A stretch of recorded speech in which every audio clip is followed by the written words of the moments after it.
സ്ഥാനാർത്ഥി ചിത്രം തെളിഞ്ഞോ എന്നുള്ളതാണ് ചോദ്യം. മധു, സ്വാഭാവികമായും മുന്നണികൾ സ്ഥാനാർത്ഥി പട്ടിക ഏറെക്കുറെ പൂർത്തിയാക്കിയിരിക്കുന്നു. UDF-ൻ്റെതാണ് ഒരു പൂർണ്ണ ചിത്രം പുറത്തു വന്നിരിക്കുന്നത്. LDF-ൽ ഇനി നേരത്തെ പറഞ്ഞതുപോലെ 4 മണ്ഡലങ്ങൾ ബാക്കിയുണ്ട്. BJP-യെ സംബന്ധിച്ചിടത്തോളവും ഏതാണ്ട് 10 മണ്ഡലങ്ങളുമായി ബന്ധപ്പെട്ട് അനിശ്ചിതത്വം നിലനിൽക്കുന്നുണ്ട്.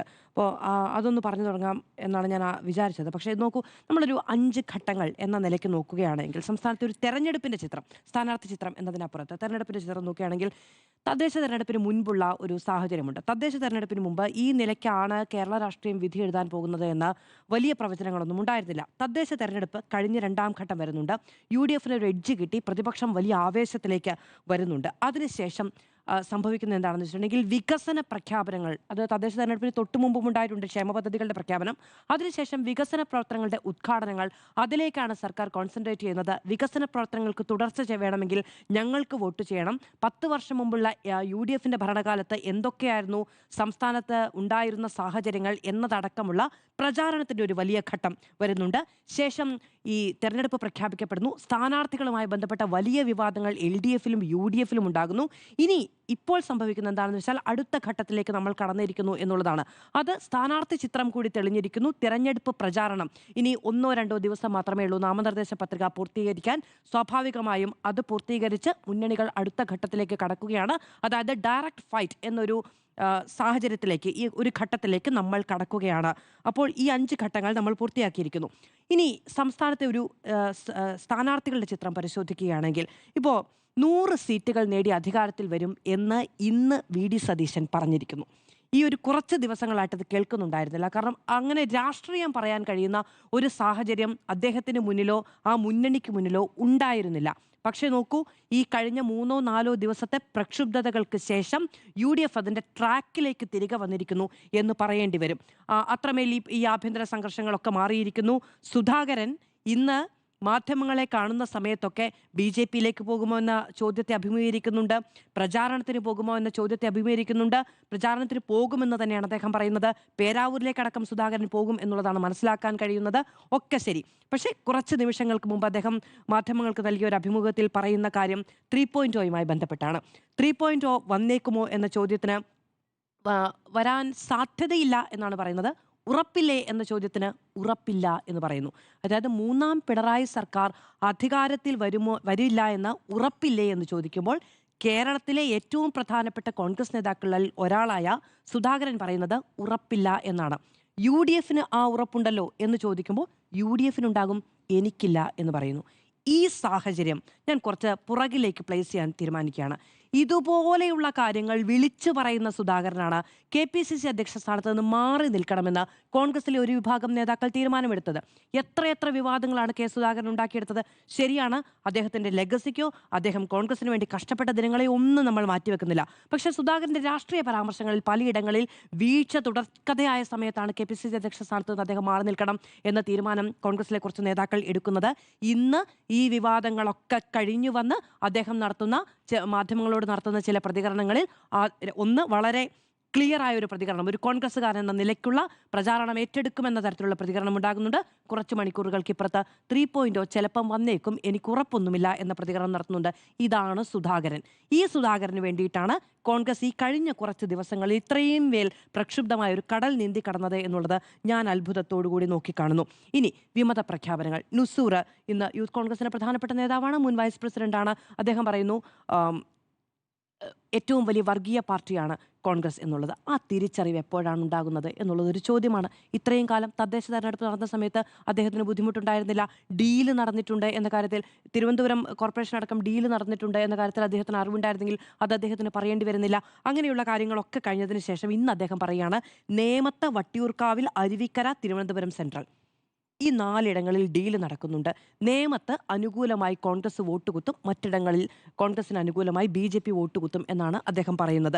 അത് ഈ തെരഞ്ഞെടുപ്പിന്റെ തൊട്ട് സമയത്ത് ഉമ്മൻചാണ്ടിയുടെ വിശ്വസ്തൻ എന്ന നിലയ്ക്കാണ് നുസൂർ രാഷ്ട്രീയത്തിൽ അടയാളപ്പെടുത്തപ്പെടുന്നത്. ചാണ്ടി ഉമ്മൻ പറഞ്ഞത് എന്താണെന്ന് അറിയാമോ? പാർട്ടി വിടാൻ പോകുന്നവർ അങ്ങനെ പലതും പറയും, അത് നോക്കേണ്ട എന്ന്. ഇനി വർഗീയ പാർട്ടി ആണ് കോൺഗ്രസ് എന്ന് പറഞ്ഞുകൊണ്ടാണല്ലോ അദ്ദേഹം തെരഞ്ഞെടുപ്പ് നടക്കുന്നത്. അടുത്ത ദിവസങ്ങളിൽ നോക്കൂ, അദ്ദേഹം എന്ത് തരത്തിലുള്ള രാഷ്ട്രീയ തെരഞ്ഞെടുപ്പാണ് നടത്താൻ പോകുന്നത് എന്നുള്ളത്. അപ്പോൾ അതൊരു രാഷ്ട്രീയ കോമഡിയായി പരിണമിക്കും എന്നാണ് ഞാൻ വിചാരിക്കുന്നത്. നടക്കുന്നത്. തളിപ്പറമ്പിൽ 2 പേരാണ് സ്ഥാനാർത്ഥിത്വം പ്രഖ്യാപിച്ചിരിക്കുന്നത്.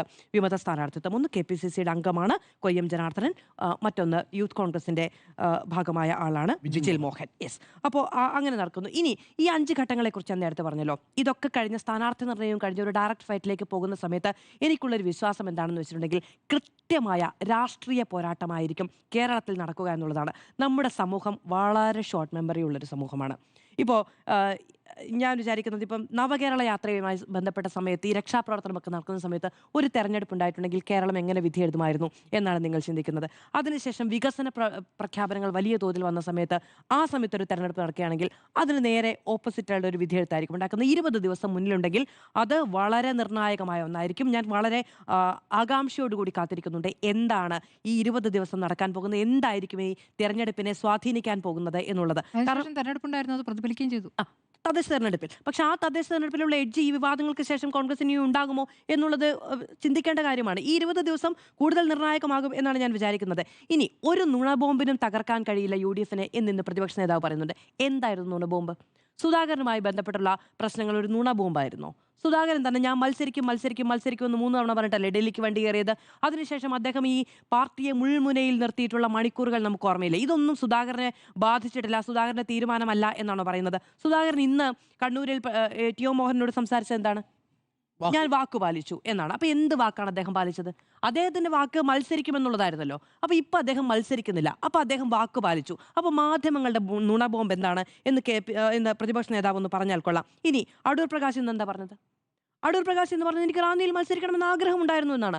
ആ ആഗ്രഹം അദ്ദേഹം പോസ്റ്റുകളായിട്ട് പറഞ്ഞിട്ടുണ്ട്, ഇപ്പം മാധ്യമപ്രവർത്തകരോട് നേരിട്ട് പറഞ്ഞിട്ടുണ്ട്. പക്ഷേ സുധാകരനെ വെട്ടിയതോടുകൂടി അദ്ദേഹം ആ തീരുമാനത്തിൽ നിന്ന് പിന്നോട്ട് പോവുകയാണ്. അപ്പോൾ മാധ്യമപ്രവർത്തകർ മാത്രമായി പറഞ്ഞ, മാധ്യമപ്രവർത്തകർ വാർത്ത കൊടുത്തതുകൊണ്ട് മാത്രം വൈകിയ ആ പട്ടിക ഒരു വലിയ പ്രതിഭാസമാണ് എന്ന് പറയേണ്ടിയിരിക്കുന്നു. പക്ഷേ കൃത്യമായി ഈ പട്ടികയിൽ നമുക്ക് വളരെ ദൃശ്യമായി കാണാൻ കഴിയുന്ന ഒരു കാര്യം, ഇപ്പോൾ ഉമ്മൻചാണ്ടി ഇല്ലാത്ത ആദ്യത്തെ നിയമസഭാ തെരഞ്ഞെടുപ്പാണ്. AI ഗ്രൂപ്പുകളാണല്ലോ ഉണ്ടായിരുന്നത്. ഇതിൽ 92 സീറ്റിൽ ഏതാണ്ട് 3/1 KC വേണുഗോപാലിനോട് ചേർന്ന് നിൽക്കുന്ന ആളുകളാണ്. പഴയ A ഗ്രൂപ്പിന് 21 സീറ്റുകളാണ് ഈ വിഭജനത്തിൽ കിട്ടിയിരിക്കുന്നത്. I ഗ്രൂപ്പാണ് ഏറ്റവും കഷ്ടപ്പെട്ടു പോയത്. 16 പേരാണ് I ഗ്രൂപ്പിൻ്റേത് എന്ന് പറയുന്ന അനുഭാവം പുലർത്തുന്ന നേതാക്കൾ ഉള്ളത്.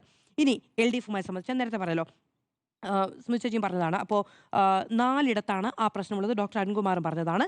ഇനി BJP തിരുവനന്തപുരം സെൻട്രൽ സുരേന്ദ്രൻപിള്ള മത്സരിക്കുന്നില്ല എന്ന തീരുമാനം വന്നു കഴിഞ്ഞിരിക്കുന്നു. കരമന ജയൻ എന്നുള്ളതാണ്. നമ്മൾ ഈ CPM-നെ കുറിച്ചും കോൺഗ്രസിനെ കുറിച്ചും പറയുമ്പോൾ ഇത്രയും കാലം പാർട്ടിക്ക് വേണ്ടി പണിയെടുത്തവരെ കുറിച്ച് വലിയ വേദനയോടുകൂടി സംസാരിക്കുന്നുണ്ടല്ലോ. ഈ കരമന ജയൻ ആരാ? ഇത്രയും വർഷം തദ്ദേശ തെരഞ്ഞെടുപ്പിൽ കോർപ്പറേഷനുമായി ബന്ധപ്പെട്ട പ്രവർത്തനങ്ങളിലെല്ലാം ആക്റ്റീവായി നിന്ന് ആ കോർപ്പറേഷൻ നേടിയെടുത്തതിൽ വലിയ പങ്ക് വഹിച്ച ഒരാളാണ്. സുരേന്ദ്രപിള്ള വരും എന്ന് പറഞ്ഞത് അവിടെ നിർത്തിയിട്ടിരിക്കുകയായിരുന്നു. MT രമേശിന് തൃശ്ശൂരിൽ മത്സരിക്കണം എന്നുണ്ടായിരുന്നു. ഇനി പത്മജ വേണുഗോപാലിന്റെ സ്ഥാനാർത്ഥിത്വം ആദ്യം പ്രഖ്യാപിച്ച ആരാ? പത്മജ വേണുഗോപാലാ. പുറത്തുനിന്ന് വന്ന ഒരാളാണ് എന്ന് വേണമെങ്കിൽ പറയാം. ഇപ്പോൾ BJPക്ക് വേണ്ടി വലിയ തോതിൽ വാദിക്കുന്നുണ്ടെങ്കിലും MT രമേശ് അവിടെ നിന്ന് മാറി നിൽക്കുന്ന സാഹചര്യമാണ് ഉണ്ടായത്. 86 പേരെയാണ്, 96 സീറ്റിലാണ് മത്സരിക്കുന്നത് BJP. അതിൽ 86 പേരെ പ്രഖ്യാപിച്ചിട്ടുള്ളൂ. 10 പേരെ ഇതുവരെയും പ്രഖ്യാപിച്ചിട്ടില്ല. BDJസിന് കൊടുക്കുന്ന സീറ്റ് എത്രയാണെന്നറിയാമോ? 23 സീറ്റ്. 2020ക്ക് 19 സീറ്റ്. ഇനി BDJസിന് സീറ്റ് കൊടുക്കുന്നതിൽ വേറെ കൗതുകകരമായ ഒരു കാര്യമുണ്ട്.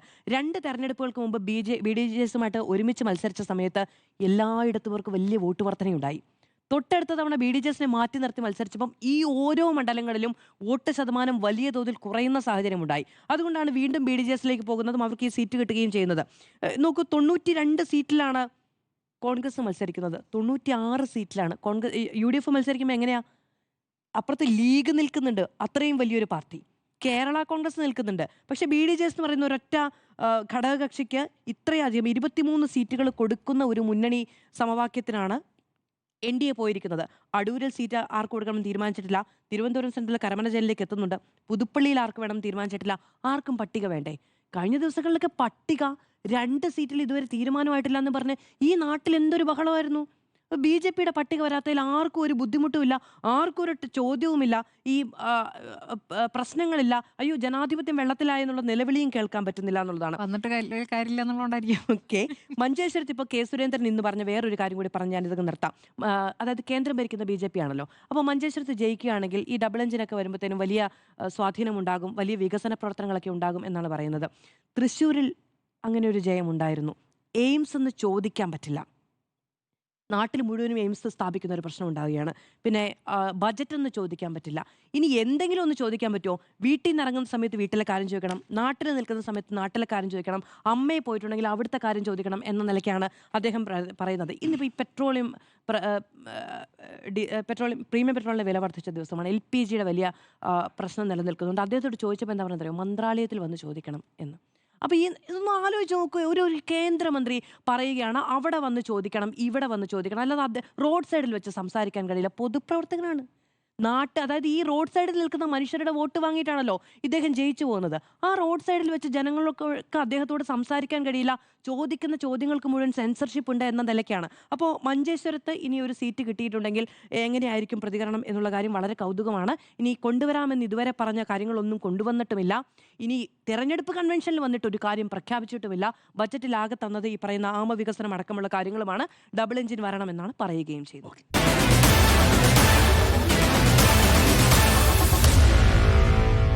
Meet the editors.